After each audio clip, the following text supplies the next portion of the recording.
സമാധാനം കനിയുന്നവനും പരമപരിശുദ്ധനും രാജാതിരാജാനായ അള്ളാഹുവിനാകുന്നു ഹംദുകൾ മുഴുവനും.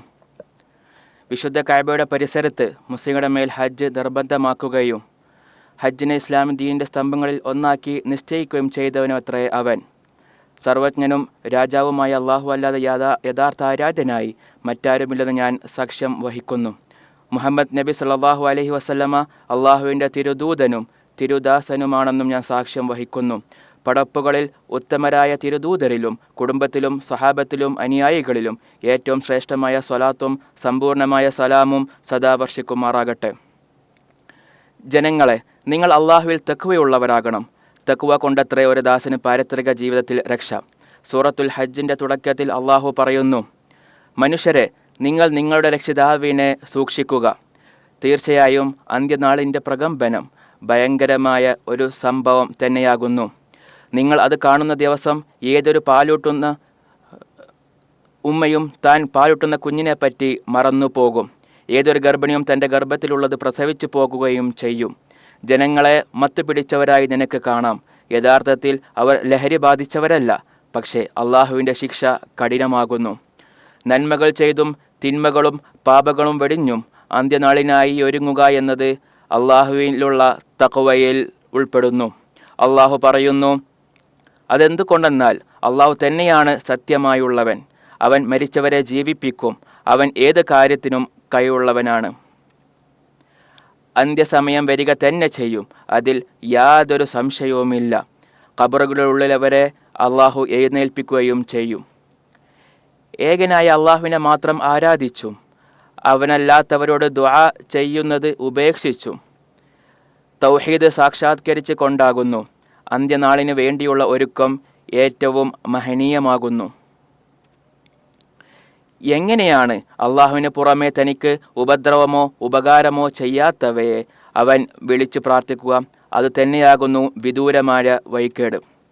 ആരുടെ ഉപദ്രവമാണോ അവനെ കൊണ്ടുള്ള ഉപകാരത്തേക്കാൾ അടുത്തു നിൽക്കുന്നത്, അങ്ങനെയുള്ളവനെ തന്നെ അവൻ വിളിച്ചു പ്രാർത്ഥിക്കുന്നു. അവൻ എത്ര ചീത്ത സഹായി, എത്ര ചീത്ത കൂട്ടുകാരൻ.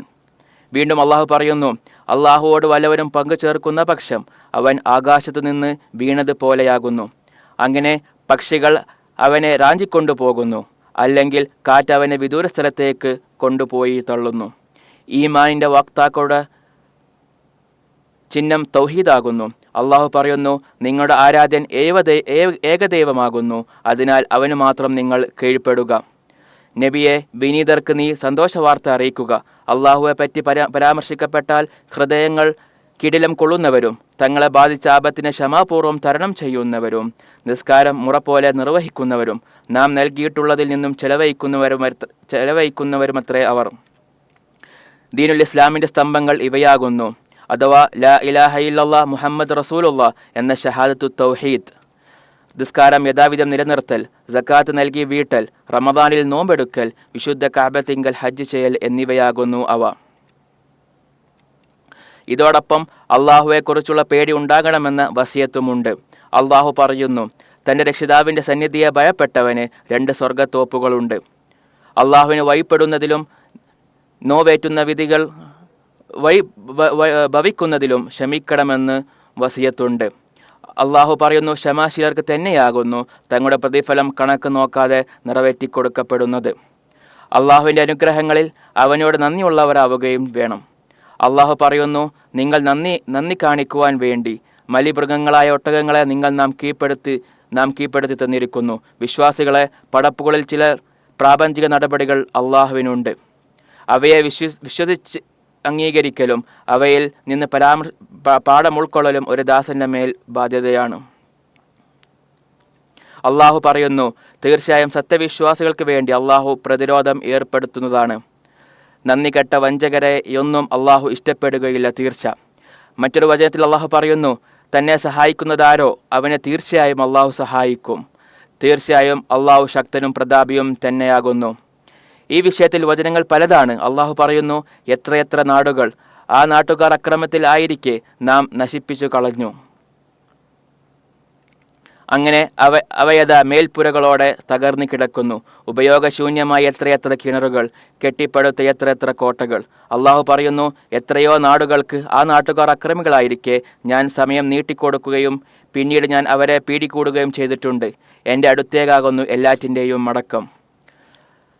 ആജിമാരെ, തൻ്റെ ഖലീലായ ഇബ്രാഹിം നബിയോട് ഹജ്ജിനായി വിളിക്കുവാൻ അള്ളാഹു കൽപ്പിച്ചു. അള്ളാഹു പറയുന്നു, ജനങ്ങൾക്കിടയിൽ നീ ഹജ്ജിന് വിളംബരം ചെയ്യുക. നടന്നുകൊണ്ടും വിദൂരമായ സകല വലംബാധകളുടെയും വരുന്ന ഒട്ടകങ്ങളുടെ പുറത്ത് കയറിയും അവർ നിന്റെ അടുത്ത് വന്നുകൊള്ളും. അള്ളാഹു പറയുന്നു, അവർക്ക് പ്രയോജനകരമായ രംഗങ്ങളിൽ അവർ സാക്ഷികളാകുവാനും. അള്ളാഹു അവർക്ക് നൽകിയിട്ടുള്ള 4 കാലി മൃഗങ്ങളെ നിശ്ചിത ദിവസങ്ങളിൽ അവൻ്റെ നാമം ഉച്ചരിച്ചുകൊണ്ട് ബലി അറുക്കാനും വേണ്ടിയത്രേ അത് ഉപകാരപ്രദമായ കാര്യങ്ങൾക്ക് സാക്ഷികൾ ആകുന്നതിനും അള്ളാഹുവിൻ്റെ നാമം സ്തരിക്കുന്നതിനും വേണ്ടി എല്ലാ വിദൂര വഴികൾ താണ്ടിയും ഹാജിമാർ ഹജ്ജ് കർമ്മങ്ങൾ നിർവഹിക്കുവാൻ ആഗതരാകുന്നു. അള്ളാഹുവിൻ്റെ പ്രീതിക്കായി അവൻ്റെ പ്രതിഫലം മോഹിക്കുന്നവരായി അവർ വിശുദ്ധ കഅബയെയും പുണ്യനഗരികളെയും ആദരിക്കുന്നു, ബഹുമാനിക്കുന്നു. അള്ളാഹു പറയുന്നു, മനുഷ്യർ സ്വദേശിയാവട്ടെ വിദേശിയാകട്ടെ തുല്യ അവകാശമുള്ളതായി നാം നിശ്ചയിച്ചിട്ടുള്ള മസ്ജിദുൽ ഹറാം അവിടെ വെച്ച് വല്ലവനും അന്യായമായി തെറ്റുകൾ വല്ലതും ചെയ്യാൻ ഉദ്ദേശിക്കുന്ന പക്ഷം അവന് വേദനയേറിയ ശിക്ഷ നാം ആസ്വദിപ്പിക്കുന്നതാണ്. ആരാധന അള്ളാഹുവിനെ മാത്രമാക്കിയും ഷിർക്ക് അഥവാ ബഹുദൈവ വിശ്വാസം ഉപേക്ഷിച്ചും തൗഹീദിനെ വിളിക്കുത്തരമേകി ഈ സ്ഥലങ്ങളിലേക്ക് ഹാജിമാർ ആഗതരാകുന്നു. അള്ളാഹു പറയുന്നു, ഇബ്രാഹിമിന് കഅബയുടെ സ്ഥാനം നാം സൗകര്യപ്പെടുത്തി കൊടുത്ത സന്ദർഭം ഓർക്കുക. യാതൊരു വസ്തുവേയും എന്നോട് നീ പങ്കു ചേർക്കരുത് എന്നും തവാഫ് ചെയ്യുന്നവർക്ക് വേണ്ടിയും നിന്നും റുക്ഉ ചെയ്തും സുജൂദ് ചെയ്തും നിസ്കരിക്കുന്നവർക്ക് വേണ്ടിയും എൻ്റെ ഭവനം ശുദ്ധമാക്കണം എന്നും നാം അദ്ദേഹത്തോട് നിർദ്ദേശിച്ചു. അതിനാൽ കഅബത്തിൻ്റെ പദവിക്ക് നിരക്കാത്തതിൽ നിന്നെല്ലാം അത് പരിശുദ്ധമാക്കപ്പെടണം. അതുകൊണ്ട് തന്നെ ഹജ്ജിൽ നെറുകേടുകളില്ല, തർക്കങ്ങളും പാടില്ല, രാഷ്ട്രീയമായ ചിഹ്നങ്ങളോ കക്ഷിത്വത്തിൻ്റെ വിളികളോ ഹജ്ജിലില്ല. പ്രത്യുത അള്ളാഹുവിനെ വഴിപ്പെടലും തിരുനബി സല്ലല്ലാഹു അലൈഹി വസല്ലമയെ പിൻപറ്റലും അകവും പുറവും ശുദ്ധീകരിക്കലും കരാറുകളും ഉടമ്പടികളും പാലിക്കലും അവകാശങ്ങളെ ആദരിക്കലുമാണ് ഹജ്ജ്.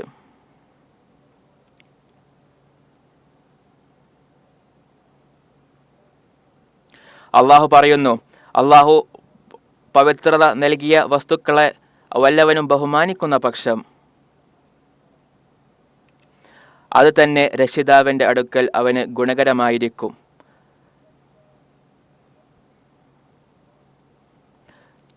അള്ളാഹു പറയുന്നു, വല്ലവനും അള്ളാഹുവിൻ്റെ മതചിഹ്നങ്ങളെ ആദരിക്കുന്ന പക്ഷം തീർച്ചയായും അത് ഹൃദയങ്ങളിലെ തഖ്വയിൽ നിന്നുണ്ടാകുന്നതത്രേ. മുസ്ലിങ്ങൾക്കിടയിൽ അന്യോന്യം തിരിച്ചറിയൽ, പാരസ്പര്യം, സഹകരണം, സംരക്ഷണം എന്നിവയുടെ എല്ലാ പ്രകടനങ്ങൾ ഹജ്ജിൽ നന്നേ വ്യക്തമാകുന്നു. ഭാഷകളും വർണ്ണങ്ങളും ദേശങ്ങളും വ്യത്യസ്തമായിട്ടും ഹജ്ജ് കർമ്മങ്ങൾ നിർവഹിക്കുന്നതിൽ അവർ പരസ്പരം സഹോദരങ്ങളും ഇഷ്ടക്കാരുമാകുന്നു. അങ്ങനെ തങ്ങൾക്ക് ഉപകാരപ്രദമായതിൽ അവർ സാക്ഷികളാകുന്നു. അവരുടെ ബലിയിൽ നിന്ന് അഗതികളെയും സാധുക്കളെയും അവർ തീറ്റുകയും ചെയ്യുന്നു. പ്രവർത്തികളിൽ നന്മയും വാക്കുകളിൽ സത്യസന്ധതയുമാകുന്നു ഹാജിമാരുടെ സുപ്രധാന വിഷയം. അള്ളാഹു പറയുന്നു, വ്യാജവാക്കിൽ നിന്നും നിങ്ങൾ അകന്നു നിൽക്കുക. അറഫയിൽ നിൽക്കുന്ന ഹാജിമാരെ, നിങ്ങളെക്കുറിച്ച് അള്ളാഹു മലക്കുടെ അഭിമാനം പറയുന്നു. അറഫയിൽ നിൽക്കൽ ഹജ്ജ് കർമ്മങ്ങളിൽ ഏറ്റവും മഹനീയമാണ്. ആ വിഷയത്തിലാണ് അള്ളാഹുവിൻ്റെ ഈ മഹൽ വചനം അവതരിച്ചത്. ഇന്ന് ഞാൻ നിങ്ങൾക്ക് നിങ്ങളുടെ മതം പൂർത്തിയാക്കി തന്നിരിക്കുന്നു. എൻ്റെ അനുഗ്രഹം നിങ്ങൾക്ക് ഞാൻ നിറവേറ്റി തരികയും ചെയ്തിരിക്കുന്നു. മതമായ ഇസ്ലാമിനെ ഞാൻ നിങ്ങൾക്ക് തൃപ്തിപ്പെട്ടിരിക്കുന്നു. ഹാജിമാരെ, സന്മാർഗദൂതൻ മുഹമ്മദ് നബി സല്ലല്ലാഹു അലൈഹി വസല്ലമയെ നിങ്ങൾ പിൻപറ്റുക. ബഹറും അസറും ജമ്മും ഖസറുമായി അവിടുന്ന് നിസ്കരിച്ചു. പിന്നീട് സൂര്യൻ അസ്തമിക്കുവോളം അള്ളാഹുവിനുള്ള ദിക്റിൽ അവിടുന്ന് കഴിച്ചുകൂട്ടി. അതിൽ പിന്നെ മുസ്ദലിഫിലേക്ക് പുറപ്പെട്ടു. അതാണല്ലോ അള്ളാഹു പറഞ്ഞത്, അറഫാത്തിൽ നിന്ന് നിങ്ങൾ പുറപ്പെട്ടാൽ മശ്അറുൽ ഹറാമിനോടടുത്ത് വെച്ച് നിങ്ങൾ അള്ളാഹുവിനെ പ്രകീർത്തിക്കുവിൻ. അവൻ നിങ്ങൾക്ക് വഴി കാണിച്ച പ്രകാരം നിങ്ങൾ അവനെ ഓർക്കുവിൻ. ഇതിനു മുമ്പ് നിങ്ങൾ വഴി പിഴച്ചവരിൽ പെട്ടവരായിരുന്നാലും. പെരുന്നാൾ ദിനം പുലർന്നപ്പോൾ അവിടുന്ന് മിനയിലേക്ക് പോവുകയുണ്ടായി. അള്ളാഹു പറയുന്നു, എന്നിട്ട് ഹാജിമാർ എവിടെ നിന്ന് പുറപ്പെടുന്നുവോ അവിടെ നിന്ന് തന്നെ നിങ്ങളും പുറപ്പെടുക. നിങ്ങൾ അള്ളാഹുവോട് പാപമോചനം തേടുകയും ചെയ്യുക. അള്ളാഹു ഏറെ പൊറുക്കുന്നവനും കരുണാനിധിയുമാകുന്നു. അതിൽ പിന്നെ നബി സല്ലല്ലാഹു അലൈഹി വസല്ലമ ജംറത്തുൽ അഖബയിൽ എറിഞ്ഞു. തൻ്റെ ബലി അറുത്തു, മുടി മുണ്ടനം ചെയ്തു, മുടി വെട്ടാൻ അനുവാദം നൽകി. പിന്നീട് അവിടുന്ന് കഅബ തവാഫ് ചെയ്തു. അള്ളാഹു പറയുന്നു, പിന്നെ അവർ തങ്ങളുടെ മുടികൾ നീക്കുകയും തങ്ങളുടെ നേർച്ചകൾ നിറവേറ്റുകയും പുരാതനമായ ആ ഭവനത്തെ തവാഫ് ചെയ്യുകയും ചെയ്തു കൊള്ളട്ടെ. അടക്കത്തിലും ഒതുക്കത്തിലും തൽപരനായാണ് ഇതെല്ലാം നിർവഹിക്കേണ്ടത്. തള്ളിൽ നിന്നും തിരക്കിൽ നിന്നും അകന്നു മാറിയും വിവിധ വകുപ്പുകളുടെ നിർദ്ദേശങ്ങൾ നടപ്പിലാക്കിയും ഹജ്ജ് ഗ്രൂപ്പുകളുടെയും യാത്രാ ചലനങ്ങൾ നിയന്ത്രിക്കുന്നവരുടെയും വ്യവസ്ഥകൾ പാലിച്ചുമാണ് ഇവയെല്ലാം ചെയ്യേണ്ടത്. നന്മകൾ സഫലമാക്കാനും അപകടങ്ങളും അരക്ഷിതാവസ്ഥയും ദൂരീകരിക്കാനും മനുഷ്യരെ സംരക്ഷിക്കാനും ഹജ്ജ് കർമ്മങ്ങൾ എളുപ്പത്തിൽ നിർവഹിക്കപ്പെടാനും വേണ്ടിയാണ് ഇതെല്ലാം. മിനൽ അള്ളാഹുവിലുള്ള ദിക്റുകൾ വർദ്ധിപ്പിക്കുന്നത് പ്രതിഫലാർഹമാകുന്നു. അള്ളാഹു പറയുന്നു, അങ്ങനെ നിങ്ങൾ ഹജ്ജ് കർമ്മങ്ങൾ നിർവഹിച്ചു കഴിഞ്ഞാൽ നിങ്ങളുടെ പിതാക്കളെ നിങ്ങൾ സ്മരിച്ചിരുന്നത് പോലെയോ അതിനേക്കാൾ ശക്തമായ നിലയിലോ അള്ളാഹുവിന് ദിക്റിൽ കഴിയുക. അയ്യാമു തശ്രീക്കിൽ ഹാജി 3 ജംറകളിലും ഓരോ ജംറയിലും 7 വിധ കല്ലുകൾ എറിയണം. 13ലേക്ക് പിന്തലാകുന്നു ഏറ്റവും ശ്രേഷ്ഠം. 12ൽ വേഗത്തിൽ പോകുന്നവർക്ക് അത് അനുവദനീയമാകുന്നു. അള്ളാഹു പറയുന്നു, എണ്ണപ്പെട്ട ദിവസങ്ങളിൽ നിങ്ങൾ അള്ളാഹുവിന് ദിക്റിൽ കഴിയുക. 2 ദിവസം കൊണ്ട് മതിയാക്കി ആരെങ്കിലും പോരുന്ന പക്ഷം അവന് കുറ്റമില്ല. 1 ദിവസം കൂടി താമസിച്ച് പോരുന്നവന് കുറ്റമില്ല. തഖ്വയുള്ളവന് അതാണ് ഉത്തമം. നിങ്ങൾ അള്ളാഹുവെ സൂക്ഷിക്കുകയും അവങ്കിലേക്ക് നിങ്ങൾ ഒരുമിച്ച് കൂട്ടപ്പെടുമെന്ന് മനസ്സിലാക്കുകയും ചെയ്യുക. മടക്കയാത്രയ്ക്ക് മുമ്പ് വിടവാങ്ങൽ തവാഫ് നിർവഹിക്കണം. കാരണം അള്ളാഹു പറയുന്നു, അവൻ നിങ്ങളെ ഉത്തമരായി തെരഞ്ഞെടുത്തിരിക്കുന്നു. ദീനിൽ യാതൊരു പ്രയാസവും നിങ്ങളുടെ മേൽ അവൻ ചുമത്തിയിട്ടില്ല. നിങ്ങളുടെ പിതാവായ ഇബ്രാഹിമിൻ്റെ മാർഗമെത്രേ അത്. മുൻ വേദങ്ങളിലും ഈ വേദത്തിലും അള്ളാഹു നിങ്ങൾക്ക് മുസ്ലിങ്ങളെന്ന് പേര് നൽകിയിരിക്കുന്നു. റസൂൽ നിങ്ങൾക്ക് സാക്ഷിയായിരിക്കുവാനും നിങ്ങൾ ജനങ്ങൾക്ക് സാക്ഷികളായിരിക്കുവാനും വേണ്ടി. ആകയാൽ നിങ്ങൾ നിസ്കാരം മുറ പോലെ നിർവഹിക്കുകയും സക്കാത്ത് നൽകുകയും അള്ളാഹുവെ മുറുകെ പിടിക്കുകയും ചെയ്യുക. അവനാണ് നിങ്ങളുടെ രക്ഷാധികാരി. എത്ര നല്ല രക്ഷാധികാരി, എത്ര നല്ല സഹായി. അള്ളാഹുവെ മുറുകെ പിടിക്കുന്നതിൽ പെട്ടതാകുന്നു ഒരു മനുഷ്യൻ തൻ്റെ നാഥനോട് ദുആ ചെയ്യുന്നത് വർദ്ധിപ്പിക്കൽ. പ്രത്യേകിച്ച് ഹജ്ജിൻ്റെ അവസരങ്ങളിൽ ഉത്തരം നൽകപ്പെടും എന്ന് പ്രതീക്ഷിക്കപ്പെടുന്ന ഇടങ്ങളാകുന്നു അവ. സൂറത്ത് ഗാഫിർ അള്ളാഹു പറയുന്നു, നിങ്ങളുടെ രക്ഷിതാവ് പറഞ്ഞിരിക്കുന്നു, നിങ്ങൾ എന്നോട് പ്രാർത്ഥിക്കൂ, ഞാൻ നിങ്ങൾക്ക് ഉത്തരം നൽകും. അള്ളാഹു പറയുന്നു, ഞങ്ങളുടെ രക്ഷിതാവേ, ഞങ്ങൾക്ക് ഇഹലോകത്തും നീ നല്ലത് തരയണമേ, പരലോകത്തും നീ നല്ലത് തരയണമേ, നരകശിക്ഷയിൽ നിന്ന് ഞങ്ങളെ കാത്തു രക്ഷിക്കുകയും ചെയ്യണമേ എന്ന് ദുആ ചെയ്യുന്നവരും ആളുകളിലുണ്ട്. അവർ സമ്പാദിച്ചതിൻ്റെ ഫലമായി അവർക്ക് വലിയൊരു വിഹിതമുണ്ട്. അള്ളാഹു അതിവേഗത്തിൽ കണക്ക് നോക്കുന്നവനാകുന്നു. അള്ളാഹുവേ,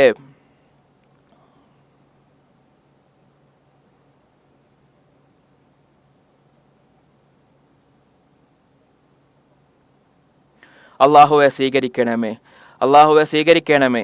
അള്ളാഹുവെ, ഹാജിമാരിൽ നിന്ന് അവരുടെ ദുആകളും കർമ്മങ്ങളും നീ സ്വീകരിക്കണമേ. അള്ളാഹുവെ, അവരുടെ കാര്യത്തിൽ നീ എളുപ്പമാക്കി കൊടുക്കണമേ. അവരുടെ തെറ്റുകൾ പൊറുക്കണമേ. അവരുടെ നാടുകളിലേക്ക് സുരക്ഷിതരായി ധന്യരായി വിജയികളായി നീ അവരെ തിരിച്ചെത്തിക്കണമേ. അള്ളാഹുവെ, മുസ്ലിങ്ങളുടെ അവസ്ഥകൾ നീ നന്നാക്കണമേ. സത്യത്തിൽ അവരെ നീ ഐക്യപ്പെടുത്തണമേ. അവരുടെ കാര്യങ്ങൾ നീ ഏൽക്കുകയും മതപരവും ഭൗതികവുമായ അവരുടെ അവസ്ഥകളെ നന്നാക്കുകയും ചെയ്യണമേ.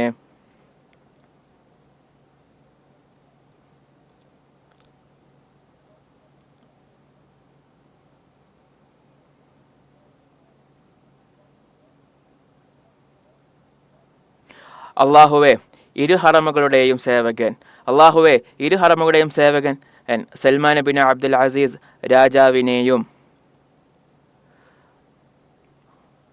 കിരീടാവകാശി അമീർ മുഹമ്മദ് ബിൻ സൽമാനെയും നീ തുണയ്ക്കണമേ.